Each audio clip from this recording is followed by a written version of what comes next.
Hello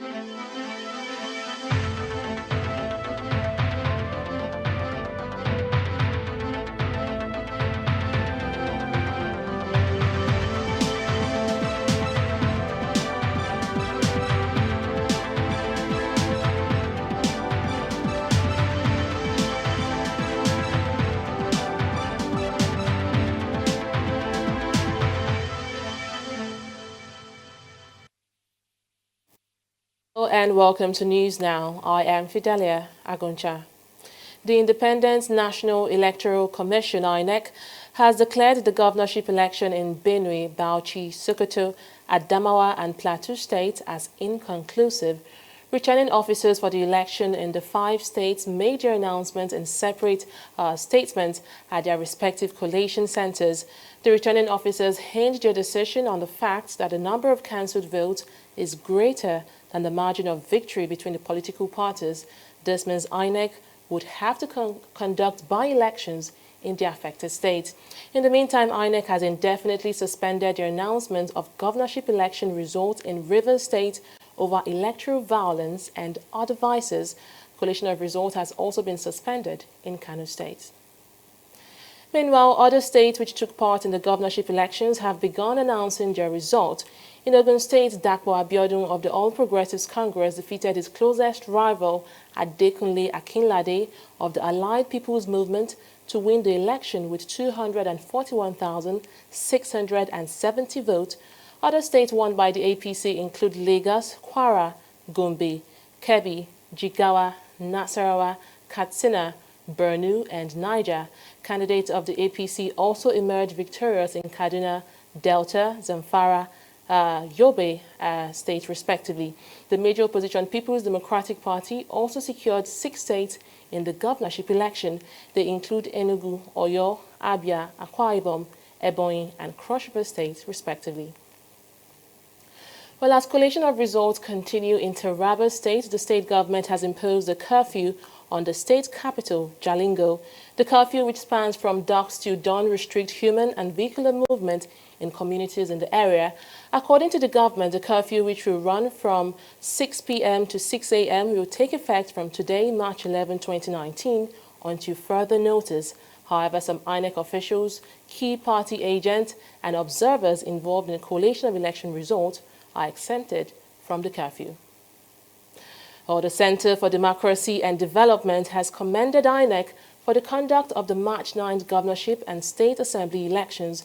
In their appraisal of INEC's performance during the polls, they highlighted improvement of the conduct of INEC officials, including early arrival to polling units, while also noting challenges with the electoral process, including the failure of smart card readers and low turnout. Generally, there appears to be some improvement in the Independent National Electoral Commission's handling of logistics, with our observers reporting early arrival of election materials and personnel in most locations. This is in sharp contrast with the Presidential and National Assembly polls, in which late opening of the polls was widespread. However, there were significant challenges which affected the smooth conduct of the polls yesterday. The smart card readers, which authenticate the permanent voter's card, accredit voters, and matches voter biometrics to the INEC database, was dogged by technical glitches, particularly when it came to reading and matching the fingerprints of voters. In some places where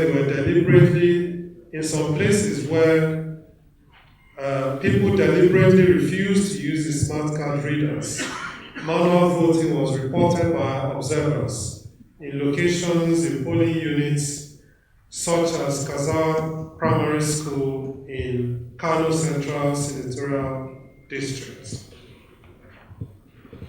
Next, we go to voter turnout.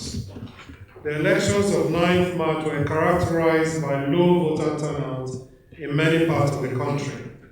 Some of those interviewed by observers expressed interest only in the outcome of the presidential elections, while some expressed doubts as to whether their votes will actually count. Clean Foundation has condemned the activities of vote buying and violence that marred Saturday's polls in collaboration with the Police Service Commission and Nigeria Bar Association. Clean Foundation observed the governorship and State House of Assembly elections held on March 9.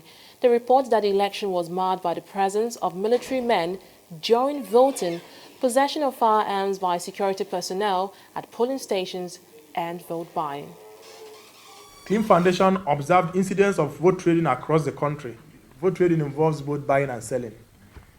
In some states, like Ekiti and Lagos State, it was done discreetly, while in some states, it was open and public knowledge.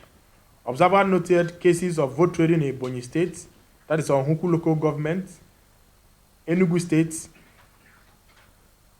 Niger State, Imo State, Kwara State. It was also recorded in Kogi State, especially in Muslim Community Secondary School, Lokoja.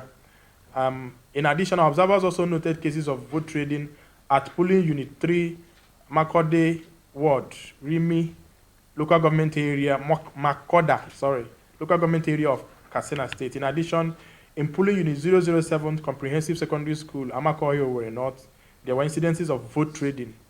Furthermore, in Makodi, Benue State, EFCC officials, that's the Economic Financial Crimes Commission, intercepted a busload of money suspected to be monies meant for vote trading. The reports of violence raised great concerns and demands for critical intervention to stop the trend. Elections must be devoid of violence for democracy to continue to grow and flourish. We commend the majority of Nigerians that have demonstrated commitment to the electoral process by going out to vote and largely conducting themselves in a peaceful manner. Our coalition of election observers, under the edges of coalition of civil rights movement, has absolved the Nigerian military of any wrongdoing in Saturday's governorship and State House of Assembly elections. In a preliminary report released by the group in Abuja on Monday, the executive director of CCRM, Evelyn Agu, said that a thorough analysis of the situation shows that the Nigerian military is not to be blamed for the violence in Rivers and Akwa Ibom states. It was observed that in most of the states that witnessed disruption in the electoral processes is partly because of the actions and inactions of some candidates who displayed a high sense of desperation, and in instances where electoral victory is not guaranteed. Their party agents were mandated to disrupt the process for it to lose credibility. This scenario was rampant in Rivers State, where a particular candidate threatened to kill should the election not go in his favor.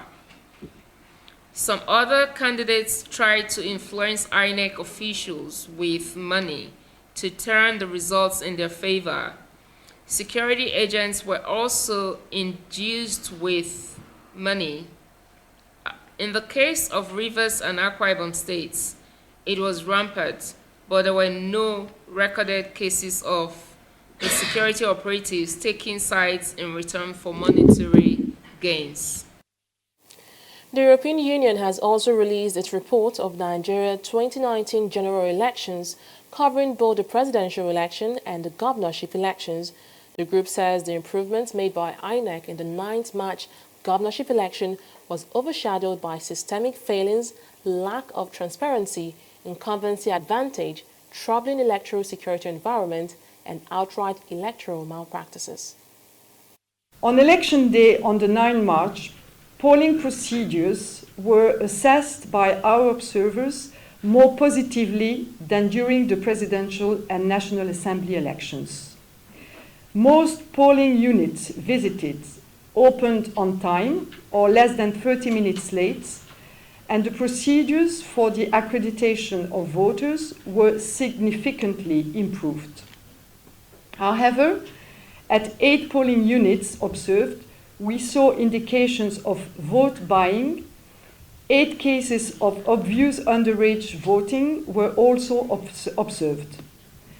Our observers saw that the counting of ballots was transparent overall. Positively, in almost all cases, party agents received copies of the result forms, although they were often not displayed. The environment for these elections has been difficult, with cases of violence and intimidation, including attacks on election administration officials. Observers, including EU observers, were denied access to collation centers in rivers, apparently by military personnel. This lack of access for observers compromises transparency and trust in the process. Our conclusion is that the collation of the federal level results process had many problems. Overall, the process was not in line with international standards for access to information and public accountability. INEC did not provide sufficient information on these cancellations, the specific reasons for them, or the precise local government areas affected. This undermines public confidence in the process. Well, Lagos State now has a new governor-elect in person of Babajide Sanwo-Olu of the All Progressives Congress.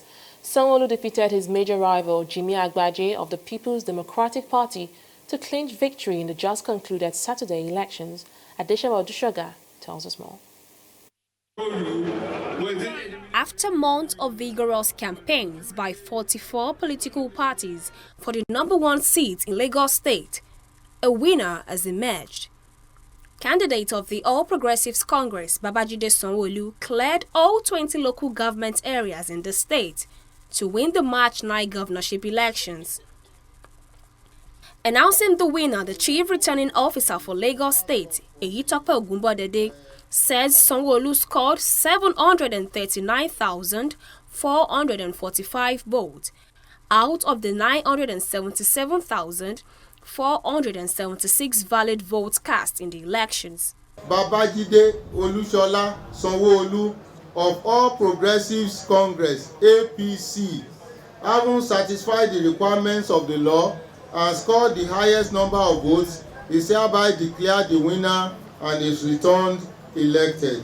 Reacting to his victory, Sanwo-Olu thanked residents and stakeholders of the All Progressives Congress for their support, while announcing that the candidate of the People's Democratic Party, Jimi Agbaje, had already conceded defeat. The main competitor on this race, Mr. Jimi Agbaje, also put a call through to me to thank me and to wish me all the best and to concede that this election has been free and fair, and he wishes me all of the best wishes. On this note, I want to thank all of us. I want to thank you, the men of the press. I want to thank our party members. I want to thank the entire Lagosians for making today a reality for Femi and I. The governor-elect will be sworn in on May 29, 2019. Has promised to continue the good works begun by the outgoing governor, Akinwumi Ambode. Our administration shall advance and build on the tradition of construction, the modern infrastructure needed to improve living conditions and encourage greater business and investment by lowering the cost and increasing productivity. Secondly, we'll try to enhance a social service to make sure that basic needs of the modest and the poor are met, and that Lagosians shall not be deprived of any human care or human dignity. Popularly referred to as the commercial nerve of Nigeria, Lagos State is currently Africa's 5th largest economy, with a target of climbing up to the 3rd spot by 2020. The new governor-elect is promised to hit the ground running for a bigger and better Lagos. Adeshawa Odushoga, TV360 Nigeria. Meanwhile, residents in Lagos have been reacting to the conduct of Saturday's governorship and State House of Assembly elections. While some express satisfaction with the electoral process, others say INEC still has a long way to go. Speaking to TV360 Nigeria, residents also provided pointers to the new governor-elect on areas that need improvement in the state. Not really everybody came outside to vote. But eventually, people are having this fear of unknown in their mind. Maybe there's going to be violence here and there. So people are trying to keep their heads to be safer. The kind of, the duress people are going through, you understand? You will know that they are going through a lot of hardship. But, they don't have any alternative because the first presidential election that has been held has already nailed everybody to feel that, okay, we're going through another set of 4 years of, unknown hardship. I think it's somehow, looking at the way the results were announced, it was expected somewhat. Looking at the fact that the state is dominated by APC. So I was not actually surprised by the outcome, but I think it was somehow characterized by low turnout because somehow the expectations of the people with the presidential elections were not really met, in terms of, I think there was they wanted to be a change from the ruling party, which is APC, to PDP. So people were not really interested in coming out to actually vote and whatnot. To the best of my knowledge, it is still free, it is fair. Though a lot of people attach meanings to it, that there are lots of manipulations. But I don't think that is true. Because in electioneering process, people will come out to vote for the candidate of their choice. And it is the will of the people that will always prevail. So I quite well believe that the will of the people has prevailed, and let it be. Let us move ahead towards a new Lagos. I'm not satisfied. You don't militarize an electionary process. No, it is very wrong. Militaries have hijacked what is meant for civil process. The military have hijacked it, and we hear of military in coalition center. No. At least this election has been the worst I've witnessed so far. To the northwest now, incumbent Kaduna State Governor Nasir El-Rufai has secured a second term in office. El-Rufai won 14 of the 23 local government areas in Kaduna State to defeat candidate of the People's Democratic Party, Issa Ashiru, who won in the remaining 9 local government areas.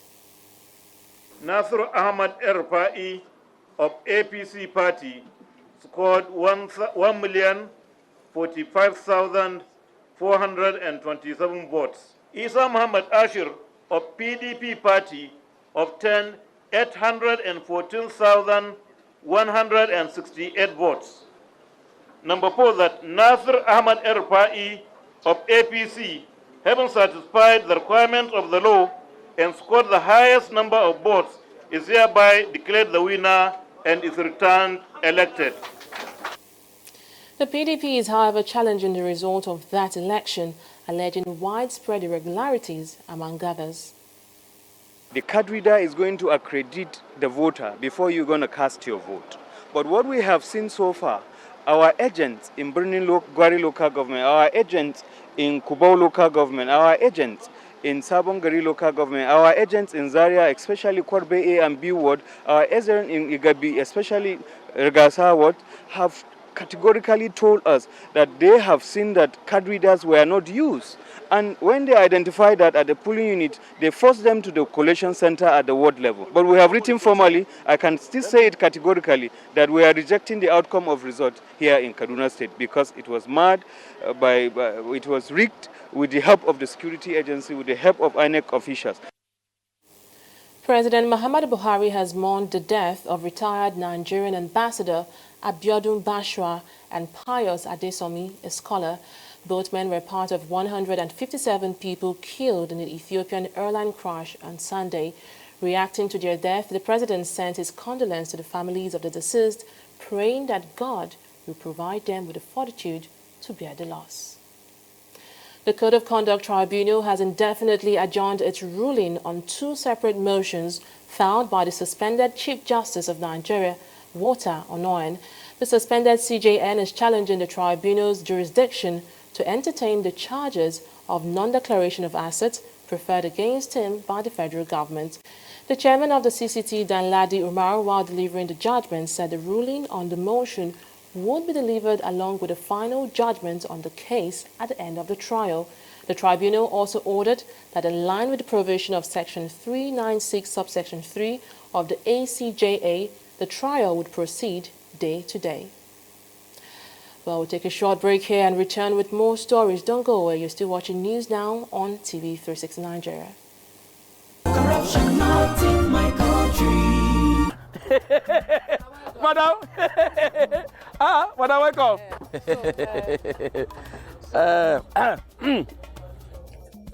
Okay, madam, no worry. When you deliver the balance, we'll give you the goods. No problem, no problem. All right, so now well done. Thank you. Hey, Oga, I still say she don't bring money. Maybe we'll use this one for her now. She wants mahogany, not white wood. Oga, our work now to join wood together, deliver whatever to customer. Put the remaining profit for pocket. Abba, this is corruption, not in my country. Corruption not in my country. Stop corruption now.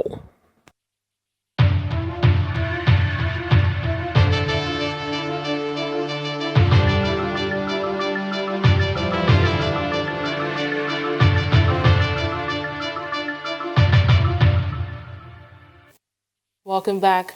Well, let's now join Oyin Adekunle for the latest in the world of business. Hello, Oyin. Hi, Fidelia. So what's making headline in the world of business today? Well, leading e-commerce agency in Nigeria, Jumia Travel, is organizing the 3rd edition of its annual travel award in Lagos.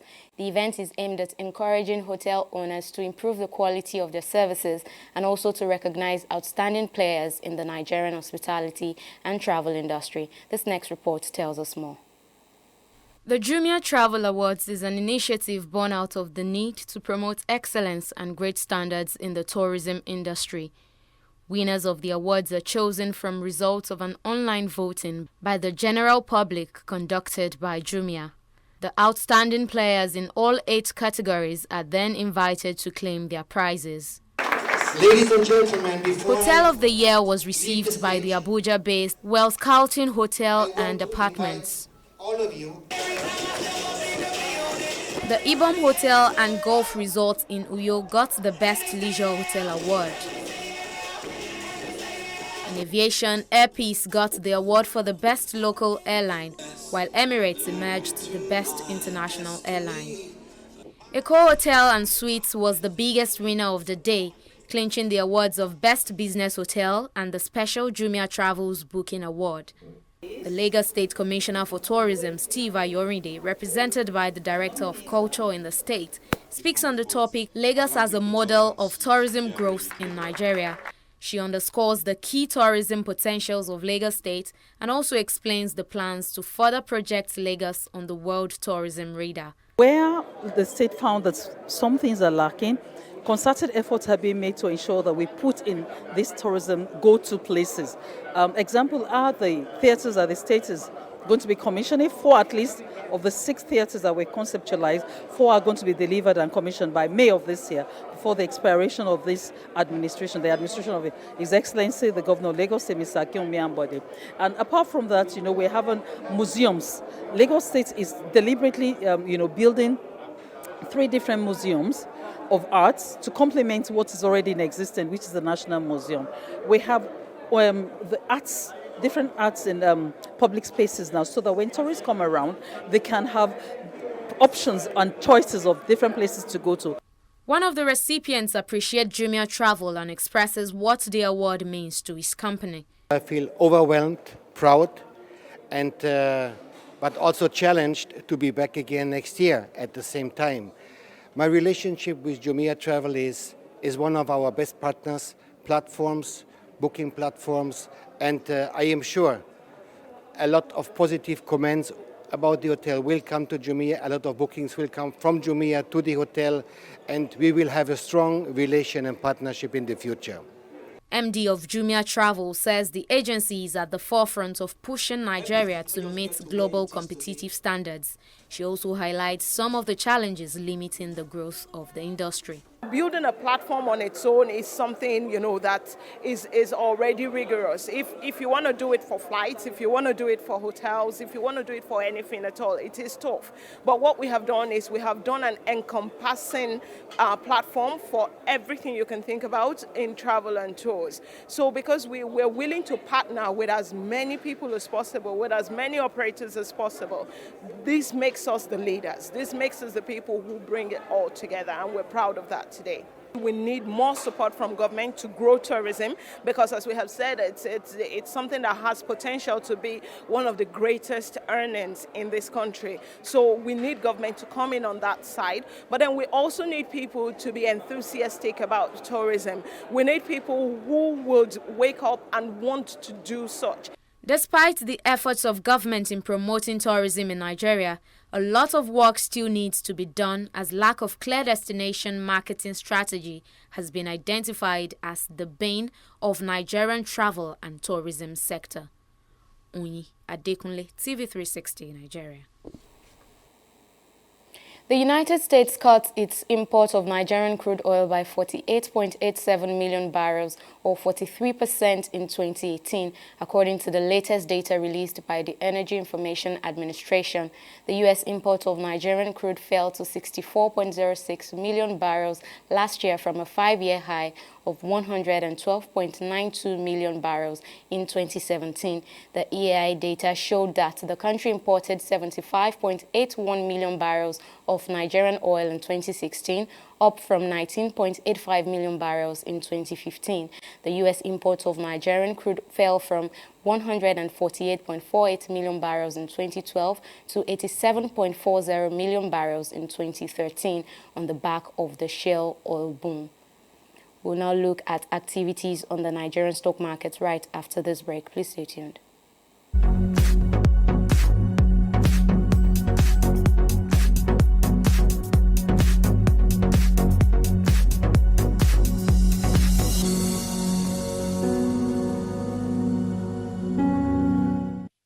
Opening activities for the week on the Nigerian Stock Exchange maintained the downward trend, with the market capitalization shedding about 108 billion naira, and the all-share index also dropped by 0.90% to close at 31.636 basis points. Recording the highest loss today is companies from the consumer goods sector, as well as industrial goods and agriculture sector. Nestle PLC actually lost 30 naira, which saw it closing at 1.99% at the close of trading today. Okomo Oil PLC, WAPCO PLC, and International Breweries PLC also made it to the top losers chart. Conversely, we see that Nascon Allied PLC led the price gainers table. Cadbury Nigeria PLC is also following in the same trend. Zenith Bank PLC has maintained its spot on this chart, making a 1.34% gain at the close of market, and followed by Flour Mills PLC.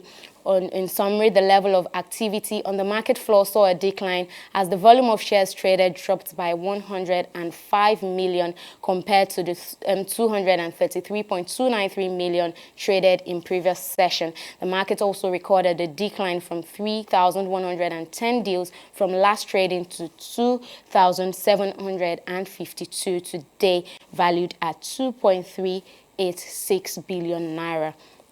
On the foreign scene, we see that it's all green today. FTSE closed at 0.37%, and the Dow also made a 0.32% gain, despite the doubts exercised by investors about the Boeing over the Sunday's ill-fated crash of Ethiopian Airlines. Nikkei is also rebounding from 4-session loss streak as investors moved to buy issues that had fallen sharply. It closed today with a 0.47% increase. That's all on the stock market review today. Let's now join Fidelia for the rest of the news. Well, thank you so much, Owen. It's actually sad that the NSE is falling for the 4th straight day, and I think investors are still not so confident on the activities of the market. Well, we'll now move on to the foreign scene. Investigators have recovered one of the 2 black box recorders on the Ethiopian airline Boeing 737 that crashed on Sunday. The plane, which was heading to Kenya from Addis Ababa, crashed 6 minutes after taking off, killing all of the 157 people on board. Meanwhile, investigations are still ongoing to ascertain the true cause of the accident.